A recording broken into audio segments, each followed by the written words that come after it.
Crisis management আসলে বর্তমান জামানার আলোচিত টপিকস। বেস্ট সেলিংয়ের দিকে তাকালে 20টি, 30টি, 40টি এমনকি 50টি বইয়ের তালিকা পাওয়া যায়। কেমন হয় যদি মুসা আলাইহিস সালামের একটি ঘটনা জানার মাধ্যমে ক্রাইসিস ম্যানেজমেন্ট আমরা এক্সপার্ট হয়ে যাই? ভালোই তো হবে, তাই না? ভালোই হওয়ার কথা। আমি বলছি না সে 20টি, 30টি, 40টি, 50টি বই পড়লে আপনার কোনো কাজে আসবে না, কিন্তু আসলে বেসিক ক্রাইসিস ম্যানেজমেন্ট আমাদের তাই তো শেখায়। 5টি, 10টি, 12টি বিভিন্ন ধাপে কীভাবে আমরা ক্রাইসিস ম্যানেজমেন্ট করতে পারি। আর এটা তো আমাদের জীবনের একটা অংশ বর্তমানে, কারণ বর্তমান দুনিয়ায় সাথে তাল মিলিয়ে চলতে আমরা অনেক সময় পিছিয়ে যাই। সেই পিছিয়ে যাওয়া আমাদেরকে ভেঙে চুরমার করে দেয়। সেখান থেকে এগিয়ে যেতে আসলে সচেতন থাকার তো কোনো বিকল্প নেই, এবং তার জন্যই কিন্তু আমরা বিভিন্ন বইয়ের ধারস্থ হই। মোটামুটি নিউ ইয়র্ক বেস্ট সেলিংয়েও দেখেছে 15-20টি বই আছে ক্রাইসিস ম্যানেজমেন্ট নিয়ে। তো ওই প্রত্যেকটা বইয়ের কিন্তু একটা বেসিক হচ্ছে 5-10 এরকম বিভিন্ন ধাপে আপনাকে ক্রাইসিস ম্যানেজমেন্ট করার আপনার পদ্ধতি দেওয়া হয়। বেসিক ওভারঅল যদি আমি বলি তাহলে দেখা গেছে ক্রাইসিস ম্যানেজমেন্টে কনসার্ন থাকা, অঙ্গীকারবদ্ধ থাকা, তারপর হচ্ছে যে আমি কাজের প্রতি ক্লিয়ারিটি থাকা, যে এই কাজটা আমি করতেছি সেটা আমি জানি কি না, স্পষ্ট সেই কাজের দিকে মনোযোগ থাকা, পরিপূর্ণ আস্থা থাকা কাজের প্রতি, নিজের প্রতি পরিপূর্ণ আস্থা থাকা যে আমি এটি পারবো।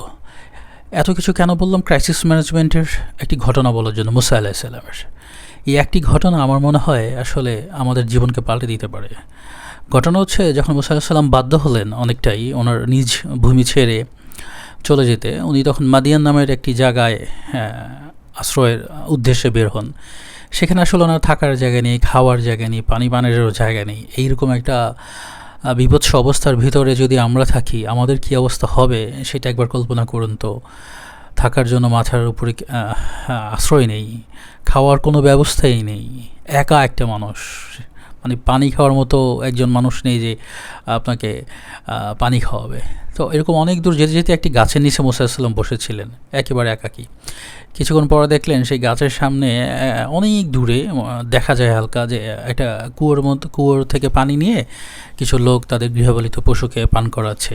আর তারই একটু দূরে দুজন মেয়ে দাঁড়িয়ে আছে তাদের গৃহপালিত পশুগুলোকে নিয়ে, কিন্তু পানি খাওয়াইতে পারতেছে না, কারণ হচ্ছে সেখানে পুরুষগুলোর ভিড় অনেক। তো অনেকক্ষণ এটা দেখার পরে মুসা আলাইহিস সালাম সাহায্য করার জন্য এগিয়ে গেলেন এবং মেয়েদের থেকে তাদের গৃহপালিত পশুগুলোকে নিয়ে পানি খাওয়াই আবার তাদের কাছে ফেরত দিয়ে দিলেন। তারপরে আবার যথারীতি ওনার সেই গাছের নিচে গিয়ে উনি বসলেন। আসলে এছাড়া তো ওনার আর কিছু করার নেই। উনি এখানে কাউকে চিনে না, একদম একা একটি মানুষ এখানে এসেছেন। থাকার ব্যবস্থা নেই, খাওয়ার ব্যবস্থা নেই, কাজের কোনো খোঁজ নেই। সে সময় ওনার মনের ভিতর আসলে কী চলছিল সেটা আমরা কিছুটা অনুভব করতে পারি যদি এই ঘটনাটা আমরা নিজেদের ভিতরে ফিল করি। সেই সময় তিনি মহান রবের কাছে একটি দোয়া করলেন, যে দোয়াটি আসলে কোরআনের অংশ এবং আজীবন মুসলিমদের কোরআনের মাধ্যমে আজীবন মুসলিমদের মধ্যে সেই দোয়াটি ছড়িয়ে যাবে। দোয়াটি হচ্ছে, আমার রব আমার প্রতি যে অনুগ্রহই আপনি দান করেন আমি তারই মুখাপেক্ষী। চিন্তা করুন, মুসা আলাইহিস সালামের জায়গায় আমরা যে কেউ থাকলে আমরা থাকার জন্য ঘর চাইতাম, কাজ চাইতাম, খাওয়ার ব্যবস্থা চাইতাম, কিন্তু না, মুসা আলাইহিস সালাম কিন্তু স্পেসিফিক কিছু আল্লাহর কাছে চাননি। আস্থার জায়গাটা দেখুন, বিশ্বাসের অন্ধত্বর জায়গাটা দেখুন কত পবিত্র। উনি মহান রবের সাহায্যের মুখাপেক্ষী, সাহায্যের ভিখারি, সেটা যেমনই হোক।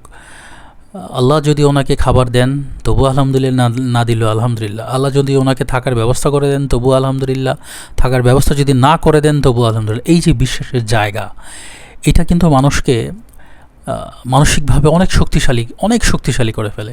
দেখেন মুসা আলাইহিস সালামের এই দোয়া এতটাই পাওয়ারফুল, এতটাই শক্তিশালী এবং আল্লাহর কাছে এতটাই ভালো লেগেছে।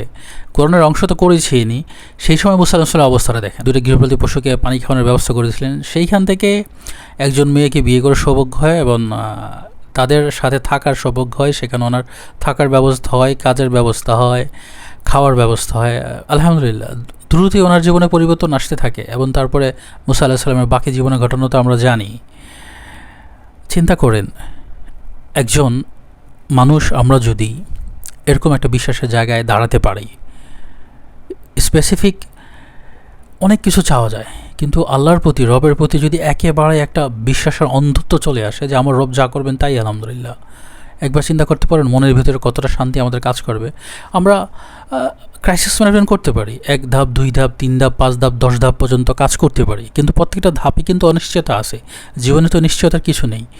এই যে অনিশ্চয়তার যে জ্বালা, কিছু না পাওয়ার বা পাওয়ার তাড়াহুড়া, এই যে একটা জ্বালা, অন্তরে অশান্তির জায়গা, বিশ্বাসের জায়গাটা যদি এমন মজবুত থাকে, সেটা কিন্তু মানে মনের ভিতরে এক ধরনের প্রশান্তি, মানে আবার জেগে ওঠা, সেইটা না আর কঠিন কোনো কিছুই হবে না।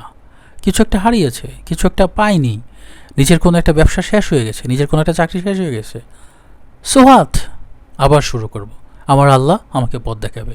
এই যে বিশ্বাসের জায়গাটা, এটা না ক্রাইসিস ম্যানেজমেন্টের সবচেয়ে ইম্পর্টেন্ট পয়েন্ট হচ্ছে যে আমরা ক্রাইসিসটাকে আমাদের উপরে চড়াও হতেই দিব না।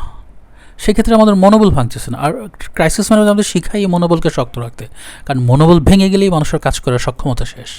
মুসা আলাইহিস সালামের এই ঘটনাটা দেখুন, কত সুস্পষ্ট, আল্লাহর প্রতি কী বিশ্বাস। এইটা যদি আমাদের থাকে, আমার মনে হয় আর কোনো কিছুরই দরকার নেই।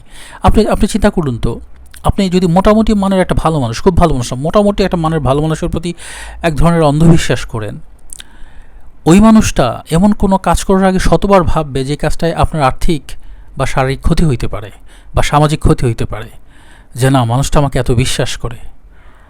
আর উনি তো মহান রব, সমস্ত সৃষ্টির ভালোবাসা, ওনার ভালোবাসার কাছে কিছুই না।